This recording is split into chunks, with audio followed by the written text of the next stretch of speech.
मोदी जी ने इनको कहा था 5 वर्ष है, आप तैयारी करके आना, अगली बार आलोक जी 2028 में पूरी तैयारी करके आना, क्योंकि जनता नहीं यूपीए के समर्थक आपको समर्थन देने से कतरा रहे। अगर ये हालत रही तो 28 में क्या प्रेडिक्शन पीएम का सही होगा? आलोक जी वो कह के गए हैं कि 28 में फिर अविश्वास प्रस्ताव लाएंगे, लेकिन उसको दरकिनार कीजिए। ये सर्वे कह रहा है कि 14.8% आपके फॉलोअर्स ये मानते हैं कि अविश्वास प्रस्ताव से आपको यानी इंडिया गठबंधन को फायदा हुआ है। तो मुझे लगता है कि सी वोटर सर्वे कहां से ये आंकड़े लेकर आया है, कौन किसका सपोर्टर है, कौन नहीं है, क्या सैंपल साइज है, तमाम इस तरह के सर्वेस जो हैं, जब मोदी जी का ग्राफ गिरता है तो इस तरह के सर्वेस मार्केट में दिखाई देते हैं। कल से 2 चैनल्स के और भी सर्वे चल रहे थे ऑनलाइन, उनमें जब मोदी जी का पूरा ग्राफ जब डाउन हो गया तो मुझे लगता है सी वोटर को फिर बीजेपी ने काम पे लगाया होगा।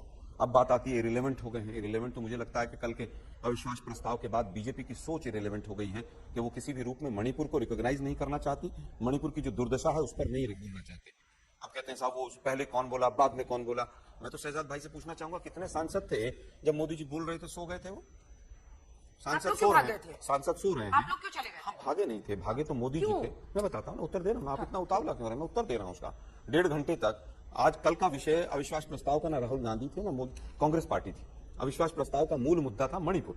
1.5 घंटे तक देश के प्रधानमंत्री ने केवल मीडिया के फुटेज खाने से इधर की बात उधर की बात जिस तरह से की, और 4D फार्मूला के डाइवर्ट कर दो, डेविएट कर दो, डिस्ट्रैक्ट कर दो, डिनाई कर दो चीजों को, जब उस फार्मूले पर लगे रहे और जब मोदी जी ने वहां पर नारे लगवाने शुरू किए, जब मोदी जी ने ठहाके लगवाने शुरू किए, एक तरफ मणिपुर जल रहा था और मोदी जी मजाक उड़ा रहे थे, जब मोदी जी जख्मों के ऊपर नमक डाल रहे थे, जिस तरह से तमाम सांसद उनको स्वस्तुति कर रहे थे उनकी, तो विपक्ष ने सही समझा। क्योंकि पीएम एक बार भी हमने तो सोचा था कि पीएम जब बोलेंगे तो शुरुआती माफी से करेंगे कि मैं सबसे पहले मणिपुर की बेटियों से माफी मांगता हूं, मैं मणिपुर की जनता से माफी मांगता हूं, मैं देश से माफी मांगता हूं, मैं सदन से माफी मांगता हूं कि मैं लगभग 90 दिन तक खामोश रहा, मैं कौन सी गुफा में था मैं बाद में बताऊंगा। लेकिन दुर्भाग्य यह है कि देश के प्रधानमंत्री बाकी राज्यों का नाम लेकर कल भी तमाम जो मणिपुर में घटनाएं हो रही हैं उसको पूरी तरह से जस्टिफाई करते हुए नजर आए। अब मुद्दे की बात यह आती है कि तमाम आंकड़े जो हैं ये केवल और केवल मोदी जी को बचाने के लिए मुझे लगते हैं कि किस तरह से मोदी जी को बचाया जाए, इससे आगे कुछ नहीं लगता है। अगर संख्या गिर रही है, 10% वोट इंडिया के बनने के बाद बढ़ रहे हैं, तो स्वाभाविक है। अभी तो 6 महीने पड़े हुए हैं, अभी तो देखिए आगे आगे होता है क्या। चलिए जवाब दीजिए इसका, जल्दी से दीजिए। देखिए, अभी इन्होंने कहा सर्वे पर अविश्वास है, सी वोटर पर अविश्वास है, लोकतंत्र में अविश्वास है, भारत माता पर अविश्वास है। विश्वास इनका एक परिवार में ही है और इस परिवार में विश्वास जताते भारत माता पर अविश्वास से कब कहा? भारत माता की हत्या हो सकती है। भारत माता हमारे दिलों की धड़कन है। भारत माता सदैव, उसको निष्प्राण कभी नहीं किया जा सकता। भारत माता जीवित है, जीवित थी। हजारों वर्ष की गुलामी के कालखंड में भी भारत माता जीती रही, तो भारत माता की हत्या होगी। और भारत माता की हत्या की कामना मनोकामना करने वाले बताइए कि 84 में जब नरसंहार हुआ और सिखों को मार दिया गया, बड़ा पेड़ गिरता धरती कहने वाला प्रधानमंत्री तो क्या था? और बताइए कि 1993, 97 और 2011 में मणिपुर जलता रहा, एक साल तक जलता रहा, तो वो क्या था? भारत माता की हत्या नहीं हो सकती। अरे एक बात तो अच्छी है कि कम से कम भारत माता है ये मानने लगे, वरना तो सोनिया माता की जय बोलते थे राजस्थान में। इन्होंने वीडियो निकाला था, सोनिया माता की जय बोलो, भारत माता की जय मत बोलो। राहुल गांधी ने पीसी की फिर भारत माता कहा, फिर कहा उन्होंने। सुनिए, ऐसा है, रिलॉन्च फेल हो गया, दरबारी भी बहुत दुखी थे, दरबारियों के वीडियो भी आए सोशल मीडिया पे, और उसके बाद रीटेक भी किया, रीटेक में भी गलती कर दी। अब रिलॉन्च के बाद रीटेक में भी बंदा गलती करे तो इससे क्या उम्मीद रखी जाए? इसलिए मैं कहता हूँ, अब बताइए क्या इंडिया गठबंधन से आप लोग डर गए? जो तीसरा डेटा था वो नंबर दिखा। अंजना जी, ऐसा आप रिबाटल दे रहे थे ना, इतना लंबा लंबा होगा तो फिर बाकी दोनों क्या करेंगे यहाँ पर? ये जो आंकड़ा है, ये जो हम 19 से 23 में आपकी शक्ति को वोट परसेंटेज में अगर हम एडअप करके देखें, आप 45 से 43 पर आ रहे हैं। जो तीसरा ग्राफिक्स है वो दिखा दीजिए। वहीं आप यूपीए को देखिए तो वो आगे बढ़ रहे हैं। 18 से अब जो फासला था, अब वो 6 रह गया है आपके और इसके बीच में। इस पर बोलिए ये वाले। देखिए, ऐसा है, ये पॉलिटिक्स में 1+1 2 नहीं होता। ये सपा बसपा आए थे ना एक साथ, वोटर साथ आ गए क्या उनके? जो वोटर जमीनी हकीकत पे, और हमारे भाई बैठे हैं यहाँ पे धीरेन्द्र जी, उनसे पूछिए, जमीन पे जो कार्यकर्ता लड़ रहे हैं, केवल आप ऊपर से मिल जाओ तो नीचे से मिल जाते।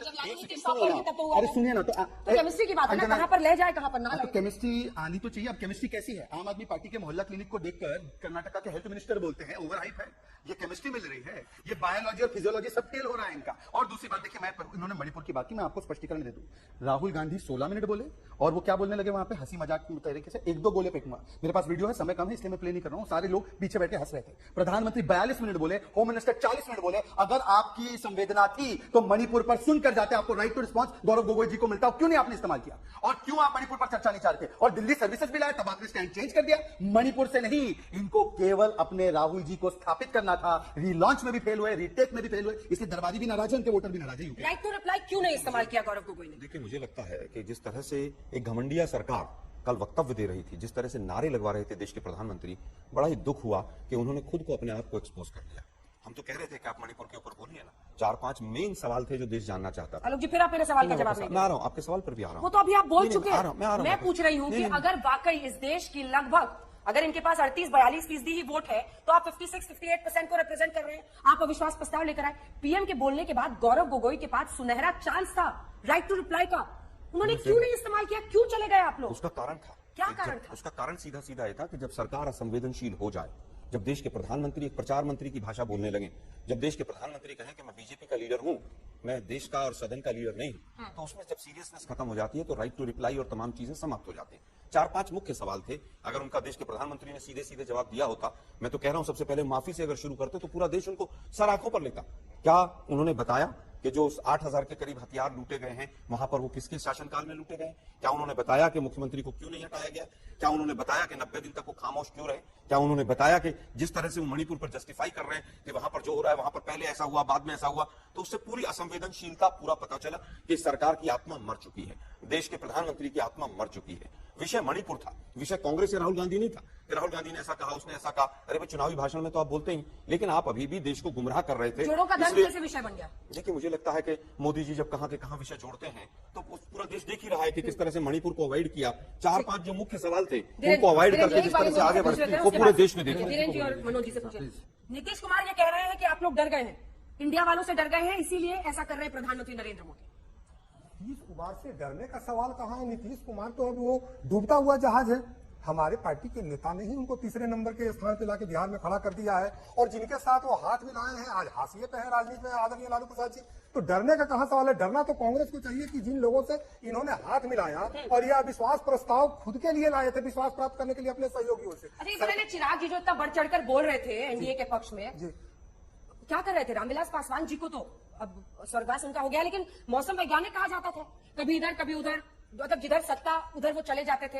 ये तो उनके लिए कहा ही जाता था। आपकी पार्टी ये करती आई है। नहीं, देखिए अंजना जी, रामविलास पासवान जी का राजनीतिक अनुभव, जिसको लोगों ने मौसम वैज्ञानिक के रूप में कहा, लेकिन देश की जनता के नब्ज को पहचानते थे, देश के लोगों की आकांक्षाओं को जानते थे, गरीबों के दर्द को समझते थे, और कुछ समय क्या जरूरी था देश हित में वह फैसला लेते थे। चिराग जी ने वो गुण साधा है कि नहीं साधा है वो वाला?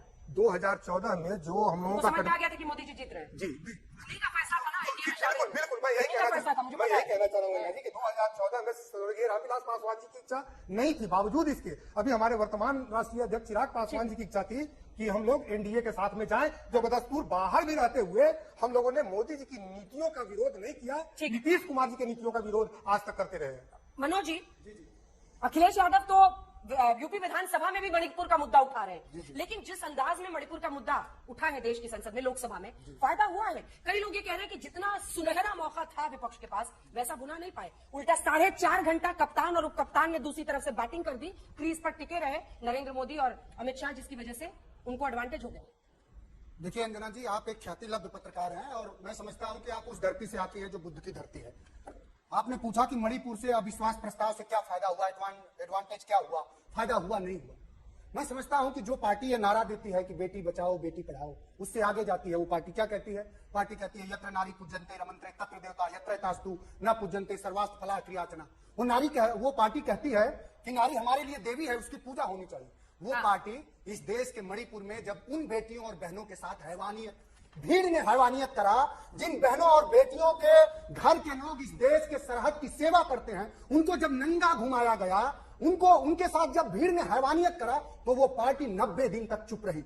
उस पार्टी के मुखिया को उत्तराखंड के बहन बेटियों की तो याद आती है, लेकिन मणिपुर के बहन बेटियों की याद नहीं आती है। ये वही लोग हैं, अंजना जी, आप तो जानती हैं, ये वही लोग हैं जो बिल्किस बानो के दुराचारियों को माला पहनाते हैं और ये भाषण देते हैं कि हमारे सांसद जाकर के पूरे देश भर के मुस्लिम बहन बेटियों को से राखी बंधवाएंगे। ये दोहरे चरित्र के लोग हैं। सवाल फायदा नुकसान का नहीं है। जब इस देश के 50% आबादी को जो सरकार न्याय न दे पाए, जो सरकार इतनी क्रूर हो कि उदासीन, और समाजवादी पार्टी ये जानना चाह रही है, अगर उस दिन इस देश का सदन न चलना होता तो आप सबको ये हम लोग बताना चाह रहे हैं कि उस दिन भी इस देश के प्रधानमंत्री एक शब्द नहीं बोलते, क्योंकि उनको बोलना इसलिए पड़ा कि उसी दिन से इस देश का सदन चला। किस तरह के पेपर का आप क्या दिखाना चाह अब रहे फिर हैं? कुछ दिखा रहे हैं, क्या दिखा रहे हैं देखिए, फिर जवाब दीजिए, क्या पेपर दिखा रहे ये गुड़ से गोबर करने की प्रथा जो है ना इनके पूरे अलायंस में यूपीए में।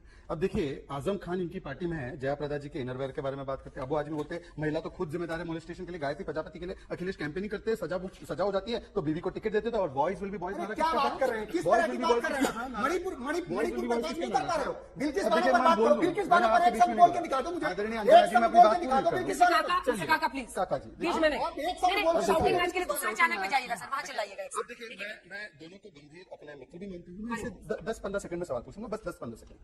टीआर बालू, सुप्रिया सुळे, डिंपल यादव जी और इनके बाकी तमाम विपक्ष के स्टॉलवर्ड्स कितनी देर मणिपुर पर बोले?